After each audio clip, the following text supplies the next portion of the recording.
சமூக சேவை 2014இல் டாடா எல்க்ஸில் டிசைன் இன்ஜினியராக பணியாற்றும் போது சாந்தனு ஒரு சாலை விபத்தில் சிக்கும் தெருநாயை பார்த்து அதிர்ச்சியடைந்தார்.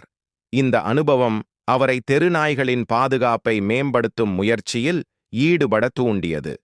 அவர் மற்றும் அவரது நண்பர்கள் டெனிம் மற்றும் பிரதிபலிக்கும் பொருட்களை பயன்படுத்தி தெருநாய்களுக்கு பிரதிபலிக்கும் காலர்களை வடிவமைத்தனர்.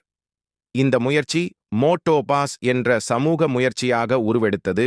இது இந்தியா, நேபாளம் மற்றும் மலேசியா உள்ளிட்ட 11 நகரங்களில் செயல்படுகிறது. The better India. ரதன் டாடாவுடன் நட்பு மற்றும் டாடா குழுமத்தில் பயணம். மோட்டோபாஸ் திட்டத்திற்கு நிதி தேவைப்பட்டதால் சாந்தனு தனது தந்தையின் ஆலோசனைப்படி ரதன் டாடாவுக்கு ஒரு கடிதம் எழுதினார். 2 மாதங்களில் ரதன் டாடா அவரை மும்பையில் சந்திக்க அழைத்தார். அந்த சந்திப்பு அவர்களின் நட்பின் தொடக்கமாக அமைந்தது. ரதன் டாடா சாந்தனுவின் முயற்சியை பாராட்டி மோட்டோபாஸ் திட்டத்திற்கு நிதியுதவி வழங்கினார். பின்னர் சாந்தனு கார்னெல் பல்கலைக்கழகத்தில் M.BA படிக்க சென்றபோதும் இருவரின் நட்பு தொடர்ந்தது.